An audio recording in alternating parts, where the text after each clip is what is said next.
লৰি ফুৰন্ত তাৰ নিপিছলে ধৰি। হে ৰাম হৰিৰ ভকতি ধৰ্ম যিজনে আচৰে, নিত্যনৈমিত্তিক কৰ্ম কৰে কতো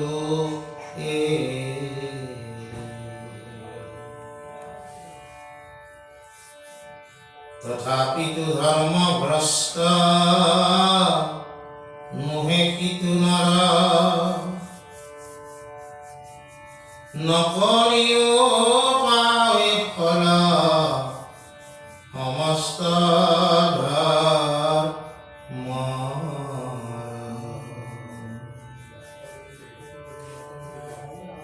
হে ৰাম এতেকে ভাগৱত ধৰ্ম সুখ কৰ,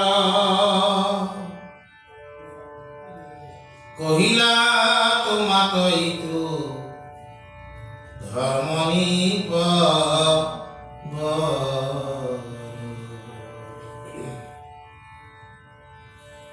বুলিবা কোন ভাগৱত ধৰ্মশ্ৰয়, শুনি কহো তাক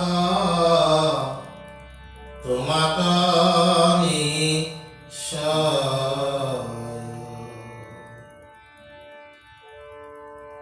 হে ৰাম তপ জপ যজ্ঞ দান ব্ৰত সদাচাৰ, ধন জন গৃহ পুত্ৰ ভাৰ্যায় পুনৰ, সমস্তকে শুদ্ধ ভাৱে অৰ্পিব কৃষ্ণত, ইহা কৌলয় মহা ধৰ্ম ভাগৱত।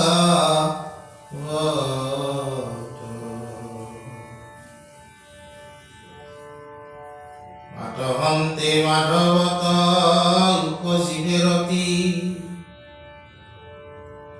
সমস্ত ধৰ্মৰ ফল জানিবা ভকতি।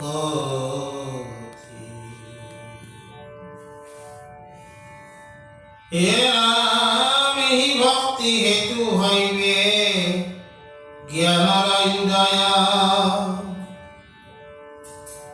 ইয়াত কিঞ্চিত ইয়াৰ নাহিকে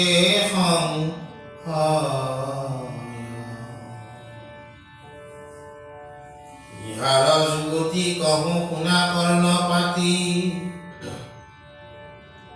যাহাৰ মায়াত দ্বৈত ভয় ভৈল আৰতি। হে ৰাম কৰুষ ভকতি তান্তে শৰণ পখিয়া, এতেকে হইবে কদৈত ভয় নিবৰ্তিয়া।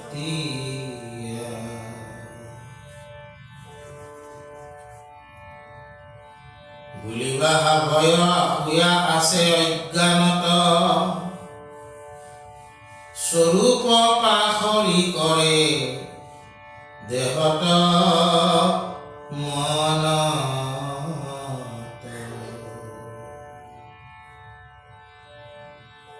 আজি আমাৰ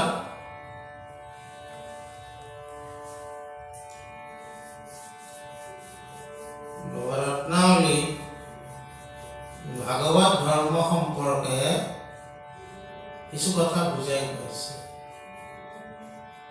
যোৱাকালি আমি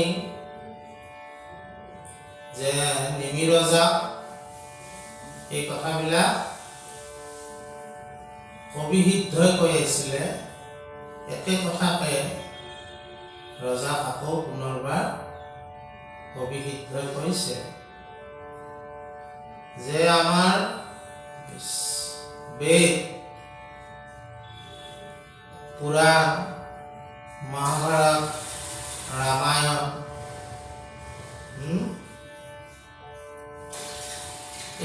সমস্ত শাস্ত্ৰবিলাকে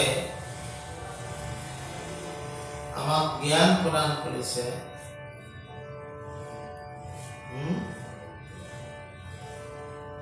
ব্ৰাহ্মণসকলৰ এই জ্ঞান নকে তেওঁলোকৰ চকু বুলি কৈছে। আমি চকুৰে দেখো, প্ৰত্যক্ষ কৰোঁ।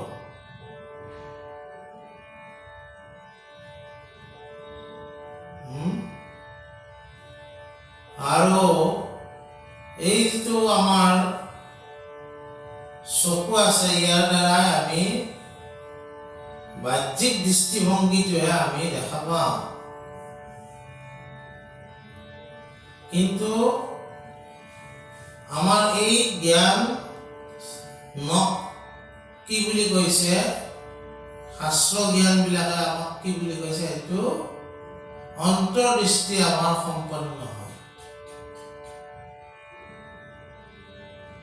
সম্পূৰ্ণ আমি কেতিয়া দেখিব পাৰোঁ, যেতিয়া আমি বাহ্যিক আৰু অন্তৰ্দৃষ্টিৰে আমি যিকোনো এটা বস্তুক চাব পাৰোঁ। দৰ্শন ইন্দ্ৰিয় চক্ষু আমি বাহ্যিকভাৱে তাক প্ৰত্যক্ষ কৰোঁ, বুজা নাই? আৰু জ্ঞান চক্ষুৰ দ্বাৰা আমি কি গম পাওঁ, তাৰ অন্তৰ্দৃষ্টিৰে তাক আকৌ নতুনকৈ তাৰ সত্য উদ্ভাৱন কৰিব পাৰোঁ। এনে আমি পানী দেখিছোঁ, কিন্তু জ্ঞানৰ দ্বাৰা কি দেখিছোঁ যে পানীত দুটা হাইড্ৰজেনৰ পৰমাণু, এটা অক্সিজেনৰ পৰমাণু লগ লাগি কি হয়, পানী হয়। এইটো অন্তৰ্দৃষ্টি। তাৰ কাৰণে জ্ঞান লাগিব।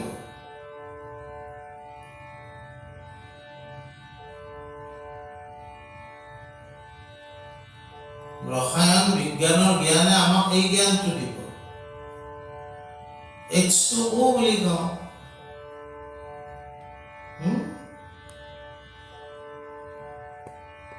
ঠিক তেনেকা আমাক এই শাস্ত্ৰ বেদ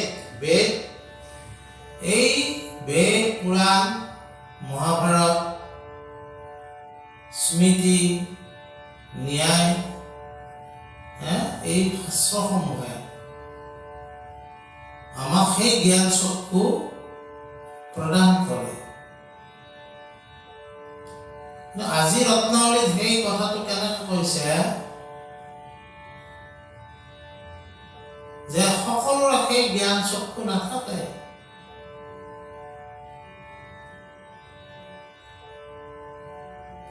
এই নথকাবিলাকেও এই ভাগৱত ধৰ্ম অনুসৰণ কৰি কি পায়, তেওঁলোকে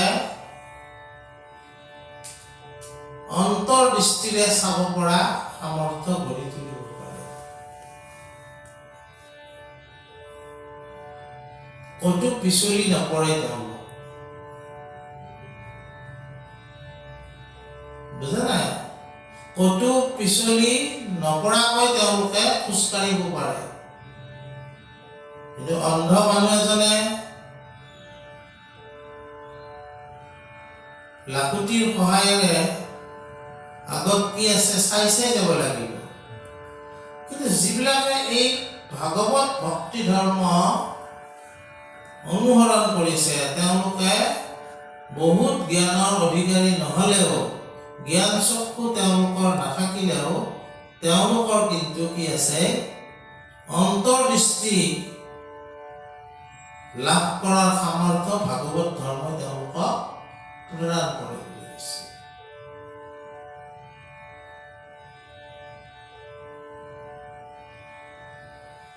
সেইকাৰণে এই ভাগৱত ধৰ্ম সম্পৰ্কত মহাপুৰুষ মাধৱদেৱ গুৰুজনে এটা কথা কৈছে কি, যে বেদে ৰামায়ণে পুৰাণে ভাৰতে আদি মধ্য অবসানে হৰিকেশে মাত্ৰ কহয় নিশ্চয় জানা তথ্য এই মানে বেদ ৰামায়ণ এই শাস্ত্ৰবিলাকে পুৰাণ ভাৰত এইবিলাকৰ সকলো শাস্ত্ৰতে প্ৰথমতে ঈশ্বৰ ভগৱন্তক অদ্বৈত ব্ৰহ্ম বুলি স্বীকাৰ কৰা হৈছে মাজতো কৈছে শেষতো কৈছে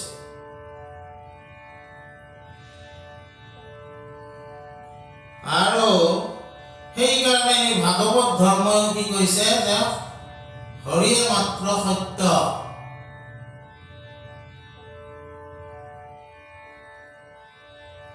আৰু এই হৰিক স্মৰণ শ্ৰৱণ কীৰ্তন কৰা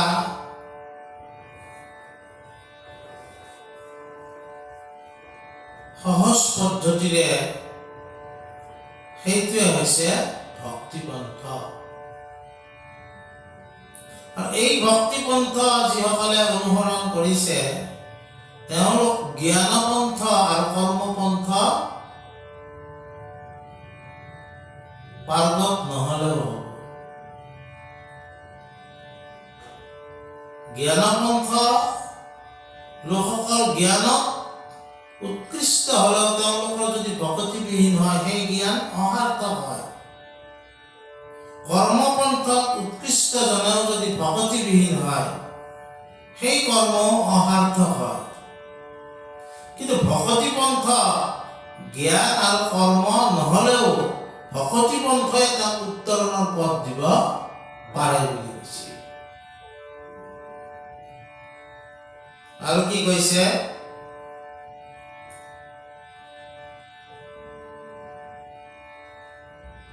এই ভাগৱত ধৰ্ম মহাসুখকৰ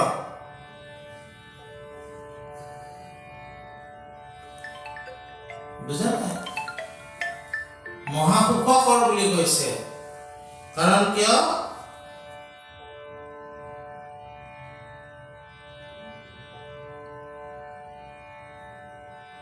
একান্তভাৱে ভগৱন্তক চিন্তন মনন স্মৰণ শ্ৰৱণ কীৰ্তন কৰিলে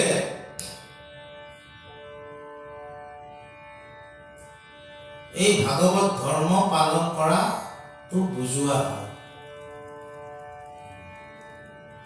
ইয়াৰ কাৰণে বহুত জ্ঞানৰ প্ৰয়োজন বোধ নহয়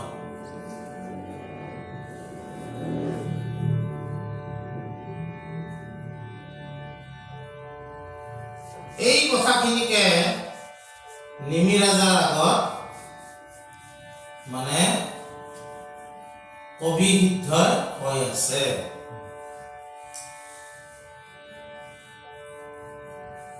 তাৰপিছত ৰজাক আৰু কোৱা হৈছে ৰজাক যে তপ জপ জাপ যজ্ঞ সবে বিলম্বন কেৱল ভক্তিত তুষ্ট হন্ত নাৰায়ণ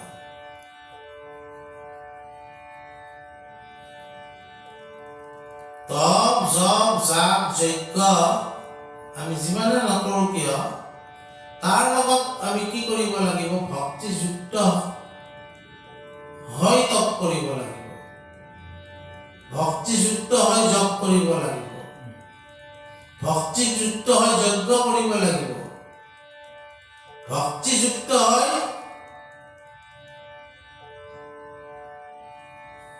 দান কৰিব লাগিব ভক্তিযুক্ত হয় ব্ৰত কৰিব লাগিব এইবিলাকক বহিৰংগ সাধনা বুলি কৈছে কিন্তু যদি ইয়াৰ লগত ভক্তিযুক্ত হয় তেতিয়া এয়া হয় অন্তৰংগ সাধনা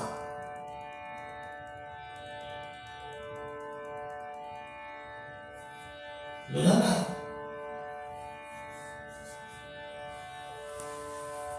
কিয় ভক্তিযুক্ত হ'ব লাগে ভক্তিযুক্ত হোৱাৰ লগে লগে তুমি নম্ৰতা অৰ্জন কৰিবা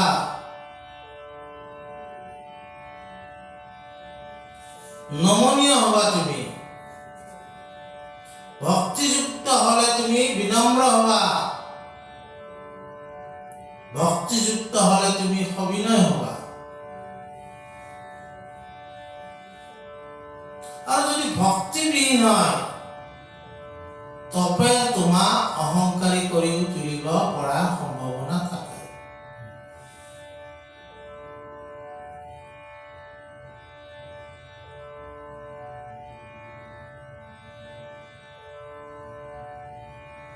ভক্তিযুক্ত হলে দান মহাদানলৈ ৰূপান্তৰিত হয়।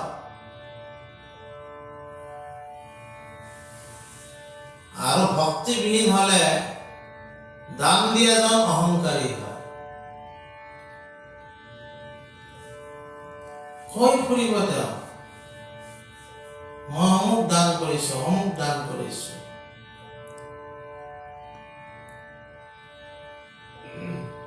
ভক্তিবিহীন হোৱাৰ লগে লগে অহংকাৰে তেওঁ আৱৰি ধৰিব। মই মোৰ এই কথাত তেওঁ ৰত হ'ব।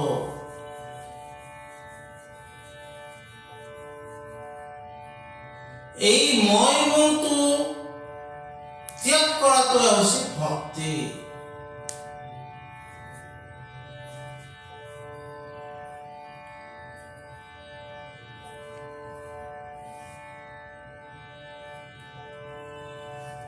মই দেও, মই কৰো, মই বোলো বাণী, এতেকতে জীৱৰ স্বৰূপ হয় হানি। আমাৰ এইবিলাক কথা ভকতসকলে আগতে কৈ গৈছে। মই দেও, মই কৰো, মই বোলো বাণী, এতেকতে জীৱৰ স্বৰূপ হয় হানি।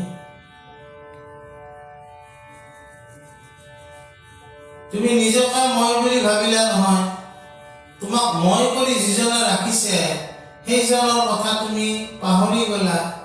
কিহৰ কাৰণে? ভক্তিবিহীন কাৰণে।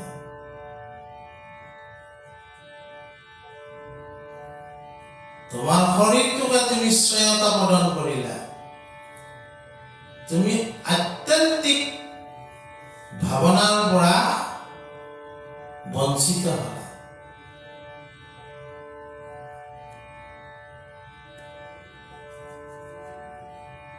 মাধৱদেৱ গুৰুজনে যুগলত এইবিলাক ধুনীয়াকৈ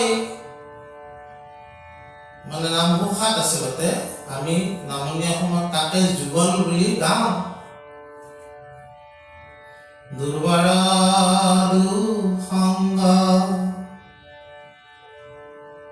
দুৰ্বাসনা দুষ্ট হৰি হৰি হৰি হৰিয়ে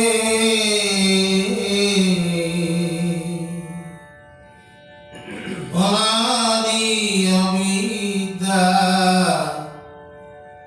আপুনি ভৈলো মোহিত।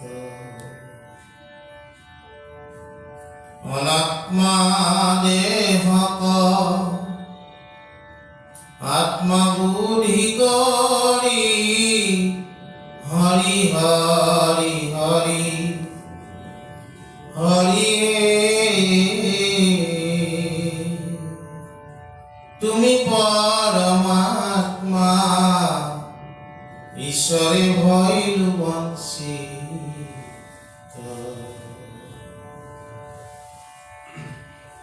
আত্যন্তিক সুখ তজুপদ সেৱা হৰি হৰি হৰি হৰিয়ে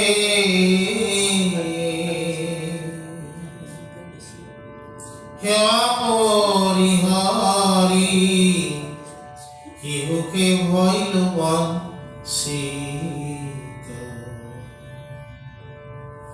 মায়াময় ঘোৰ সংসাৰ নিকাৰ হৰি হৰি হৰি হৰিয়ে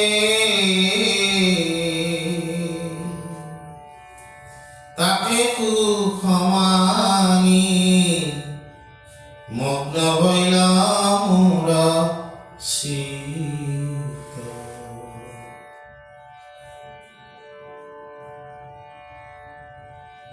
অনাদি অবিদ্যাৰ কাৰণে আমি মায়াতে মোহিত হৈ থাকো।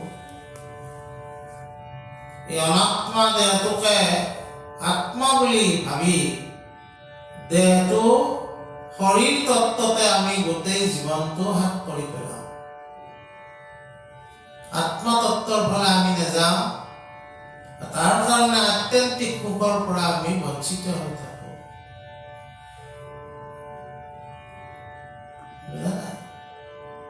আত্যন্তিক সুখ ক'ত আছে? ঈশ্বৰৰ পদ সেৱা।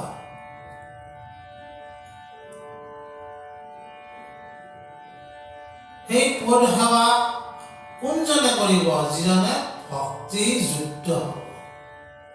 তপ কৰিলেও তেওঁ পদ সেৱা কৰিব, জপ কৰিলেও পদ সেৱা কৰিব, দান কৰিলেও পদ সেৱা কৰিব, যজ্ঞ কৰিলেও পদ সেৱা কৰিব। কেতিয়া? যেতিয়া তেওঁ ভক্তিযুক্ত। এই কথাখিনিকে কৈছে, যেতিয়া ভক্তিযুক্ত হয় সেই তপো, সেই জপো, সেই দানো, সেই যজ্ঞ, সেই ব্ৰত কি হয়? মহাভাগৱত ধৰ্মলৈ ৰূপান্তৰিত হয়।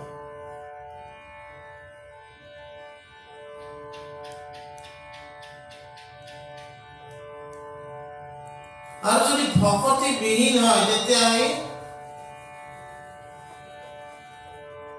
মহাভাগৱত ধৰ্মলৈ ৰূপান্তৰিত নহয়। সেই কথাখিনি নিমিৰাজা কবিসিদ্ধই কৈছে যে আমি যিয়ে নকৰো কিয়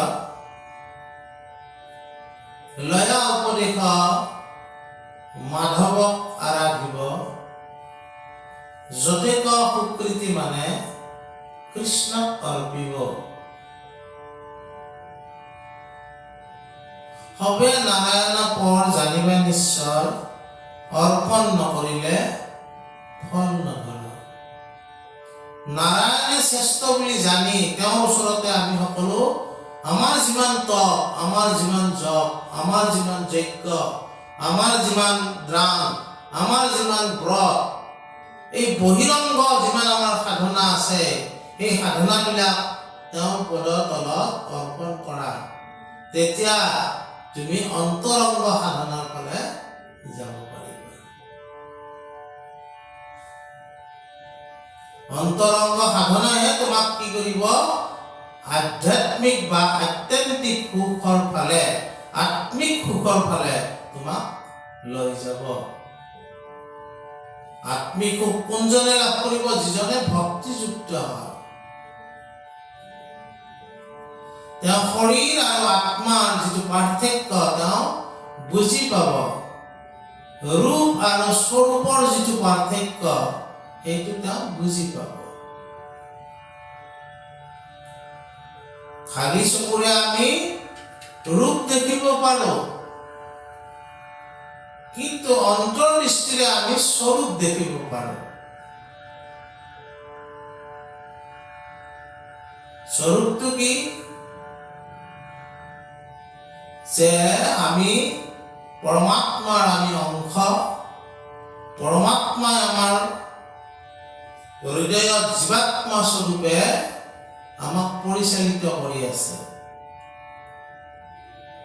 আৰু জীৱাত্মা, এই জীৱৰ যিটো আত্মা, এই আত্মা অবিহনে আমি অবিচল, অলপো আমি চলিব নোৱাৰো। যিদিনাখনে আত্মা আমাৰ এই শৰীৰ ত্যাগ কৰি গুচি যাব, এই শৰীৰ মৰাশলৈ কি হ'ব? ৰূপান্তৰিত হ'ব। স্বৰূপ আচলতে কোনটো? আমি যে চৈতন্য হৈ আছো, ইয়াৰ স্বৰূপাৰ্থ কোনে আমাক চৈতন্য কৰি ৰাখিছে? আত্মা। আত্মাই হ'ল পৰমাত্মাৰ অংশ আৰু পৰমাত্মাই হ'ল ভগৱন্ত স্বৰূপ। বুঝে নাই এই কথাখিনি কৈছে যে ভকতি পন্থটো এনেকুৱা ভকতি পন্থত খোজ কঢ়াসকলে ভগৱন্ত কৃষ্ণকে আত্মাতত্ত্ব হিচাপে গ্ৰহণ কৰে আৰু কৃষ্ণকে তত্ত্ব হিচাপেও গ্ৰহণ কৰে কৃষ্ণক তত্ত্ব হিচাপে গ্ৰহণ কৰা জনকে কি বুলি কৈছে ভক্ত বুলি কৈছে ভকত বুলি কৈছে তেওঁৰ বাহিৰে আৰু বেলেগ তত্ত্ব একো নাই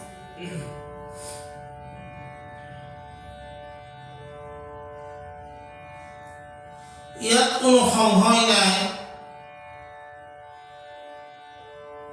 এই কথা কৰ্ণপাতি শুনা নহলে কিন্তু কি হব তোমাৰ ভাৱনা দ্বৈত হৈ ৰব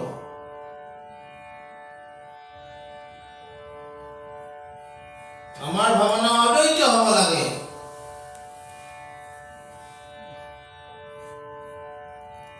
কিন্তু দ্বৈত হৈ থাকিবা দ্বৈত হলে কি হব দ্বৈত হলে কিছুমান ভয়ে তোমাক আগুৰি ধৰিব মাজে মাজে প্ৰকৃতি পুৰুষ দুইৰো নিয়ন্তা মাধৱ বুলি তুমি পাহৰি যাবা সমস্তৰে আত্মা হৰি পৰম বান্ধৱ বুলি তুমি পাহৰি যাবা মায়া তত্ত্বই তোমাক মায়াত আবদ্ধ কৰি ৰাখিব বিচাৰিব আৰু মায়া তত্ত্বত আবদ্ধ হোৱা জনে অদ্বৈত ব্ৰহ্মক জানিব নোৱাৰিব তেওঁ দ্বৈত ভাৱে চলিবলৈ চেষ্টা কৰিব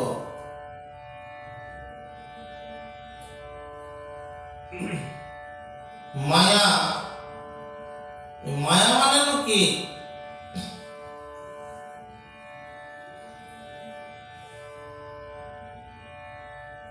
মায়া বুলি কওঁতে আমি কি বুজিছো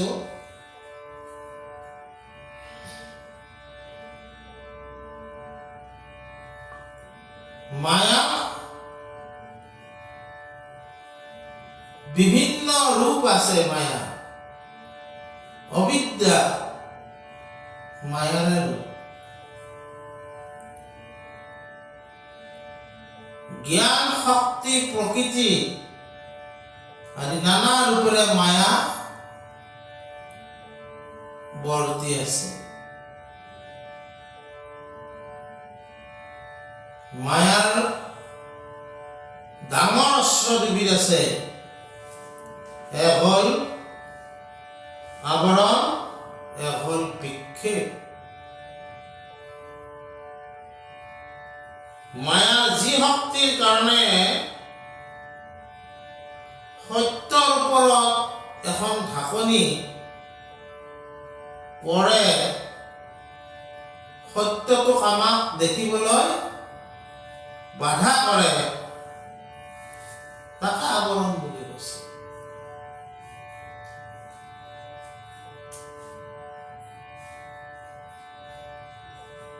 সত্যৰ ওপৰত এখন ঢাকনি আৱৰণ এটা আৱৰণে তাক ঢাক খাই আছে সত্যটো আমি দেখা নাপাওঁ সেইটো এটা কৈছে মায়াৰ প্ৰধান অস্ত্ৰ সি সদায় সত্যক লুকাই ৰাখে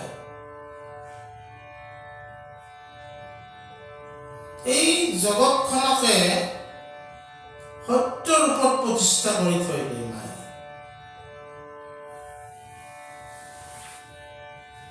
কিন্তু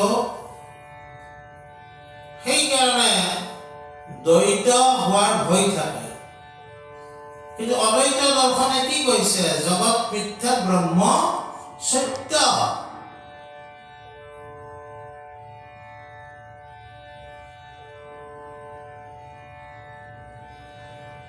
মায়া মায়া ৰচনা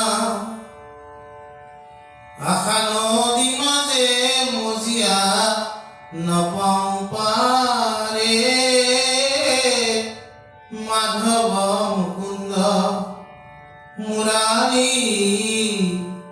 কি গতি হয় বুঢ়ামাৰী। মাধৱদেৱে প্ৰাৰ্থনা কৰিছে কি ধুনীয়াকৈ, মাধৱ মুকুন্দ মুৰাৰী কি গতি হয় বুঢ়ামাৰী। মায়া ৰচনা আশা নদী মাজে মজিয়া নাপাওঁ পাৰ।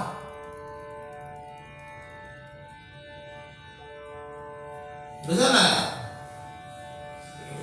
এতিয়া হৈছে এই যে কলো যে আৰু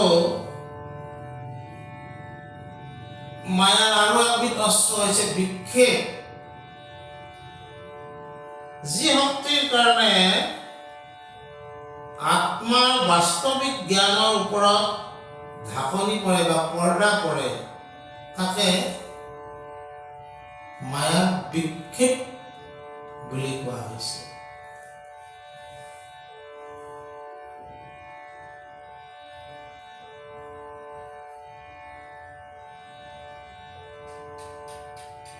লুকাই ৰাখে এই মায়া আকৌ কি বুলি কৈছে, সত্যক মিথ্যাৰ আৱৰণেৰে ঢাকি সমস্ত সংসাৰখনকে সত্য ৰূপক যিয়ে প্ৰতিষ্ঠা কৰে তাকে মায়া বুলি কৈছে।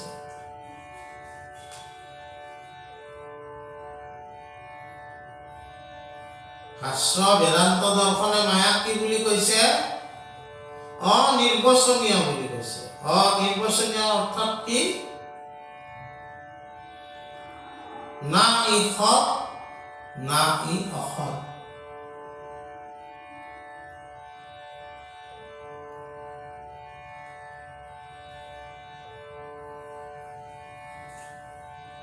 গোটেই জগতখন মায়া হল জগতৰ ৰচনা শক্তি। ভাগৱতত বিস্তাৰিত ৰূপত ইয়াক প্ৰকাশ কৰা হৈছে।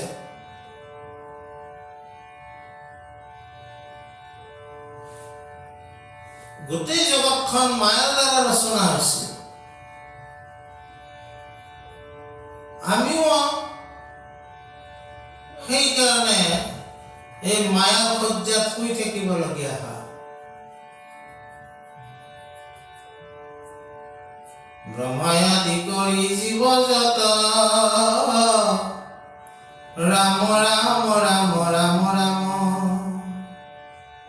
মায়া শয্যা মাজে আশয় ঘুমতি যায়। তুমি কে চৈতন্য সনাতন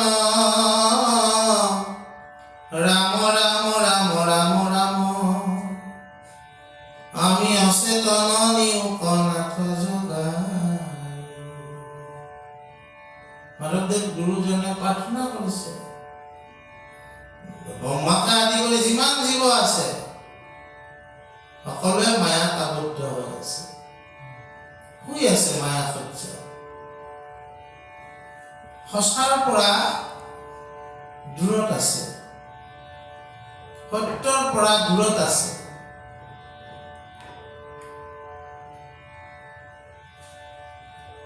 কিন্তু মায়াক অনিৰ্বচনীয় বুলি কৈছে, না ই সৎ না অসৎ।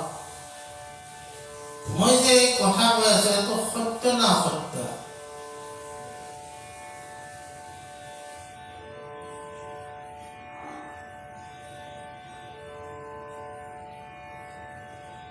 ডাঙৰ প্ৰশ্ন এইবিলাক।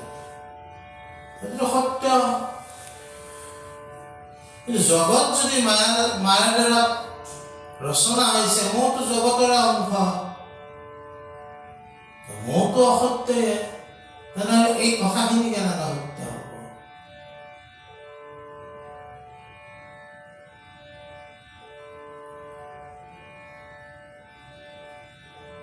এইকাৰণে সত্য হ'ব যে মোৰ ভিতৰত যি পৰমাত্মাই মোক চৈতন্য কৰি ৰখা কাৰণেহে এইখিনি সত্য।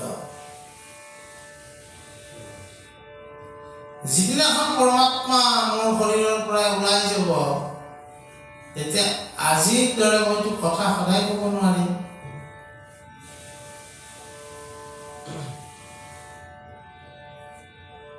এটা সীমাৰ ভিতৰত মই সত্য, কিন্তু সদায় সত্য মই নহয়। কেতিয়ালৈকে সত্য? আত্মতত্ত্ব যেতিয়ালৈকে মোক জীয়াই ৰাখে।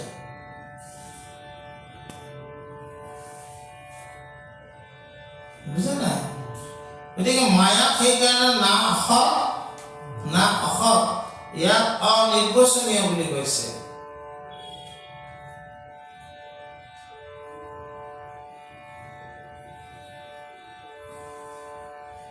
সেইকাৰণে ভক্তিযুক্ত হলে কি হব? আত্যন্তিক বা আত্মিক উপলব্ধিয়ে মায়াৰ অস্তিত্ব নোহোৱা কৰিব। ভক্তিযুক্ত লোকৰ কি হয়? তেওঁলোক ভক্তিযুক্ত লোক আত্মিক সুখৰ ফালে তেওঁলোক গুচি যায়, আত্যন্তিক সুখৰ ফালে তেওঁলোক গুচি যায়, আৰু সেই সুখ যেতিয়া তেওঁলোকে লাভ কৰিবলৈ সমৰ্থ হয়, তেতিয়া মায়াৰ অস্তিত্ব তেওঁলোকৰ পৰা লাহে লাহে নোহোৱা হয়। মাধৱদেৱ গুৰুজনে বৰগীতত গাইছে, হে ৰাম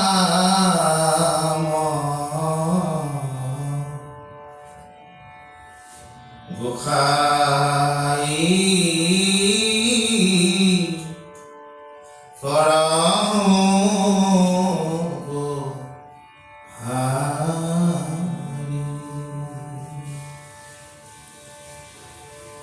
ৰঘু হৃদি পঙ্কজ খামহা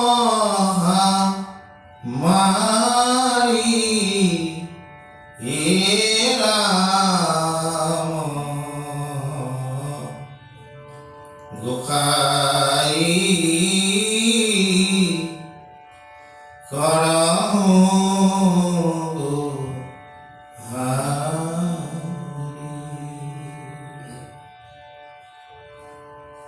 কি গোহাৰি কৰিছে? মায়া চুৰি ভকতি কৰো দানা, কৰো তোৱা শৰণ পঙ্কজ মধু পানা।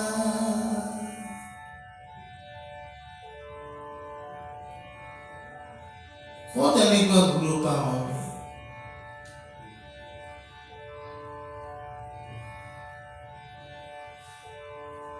যে জুমুৰা কৰিও আমাক বুজাইছে, নাটক কৰিও বুজাইছে, ঘোষা কৰিও বুজাইছে,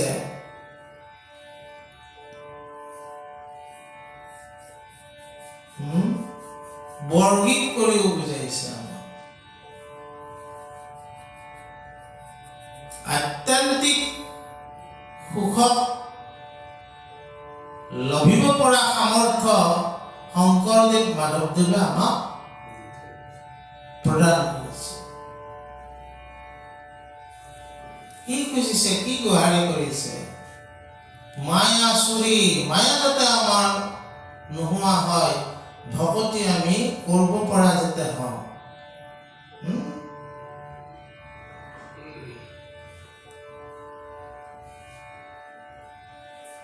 তোমাৰ চৰণত যাতে আমি সেৱা কৰি থাকিব পাৰো, সেই সেৱাৰ দ্বাৰাই যাতে আমি আত্যন্তিক সুখ লভিবলৈ সমৰ্থ হওঁ, সেই প্ৰাৰ্থনা তোমাৰ চৰণত কৰা হৈছে।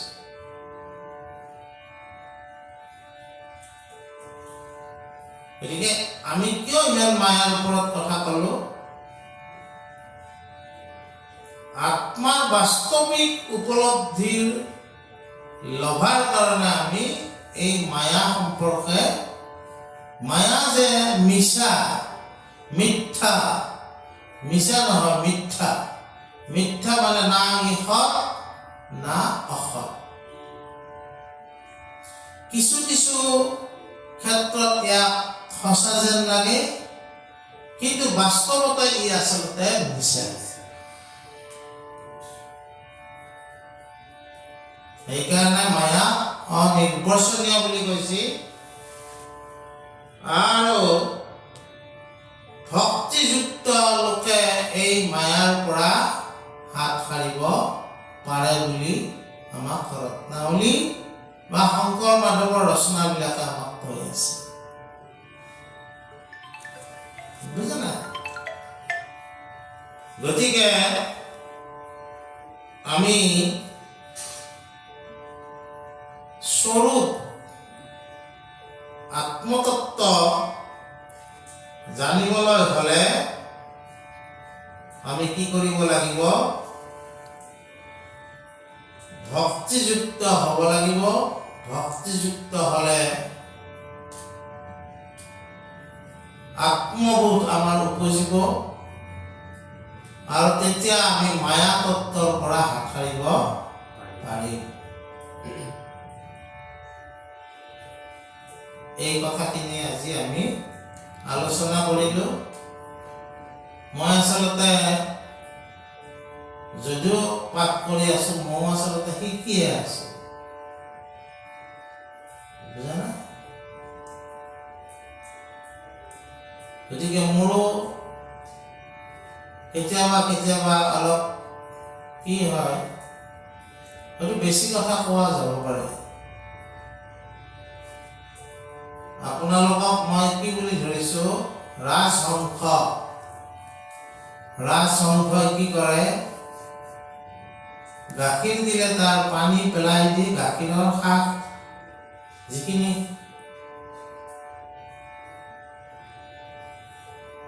মূল বস্তু সেইখিনি গ্ৰহণ কৰি পানীখিনি উলিয়াই দিয়ে। ময়ো যদি কিবা বেছি কৈছো সেইখিনি বাদ দি কিবা যদি কামত অহা কিবা কৈছো সেইখিনি উলিয়ালে হ'ল। ঠিক আছে? কৃষ্ণ।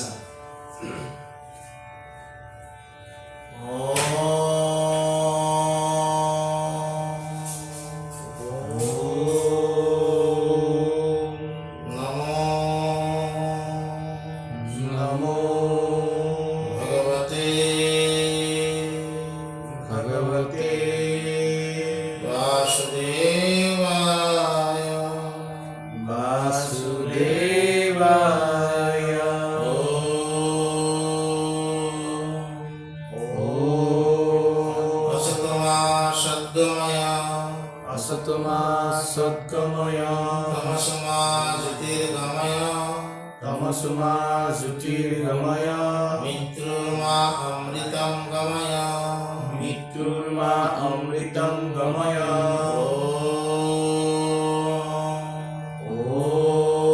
शांति शांति शांति शांति शांति शांति कृष्ण हरि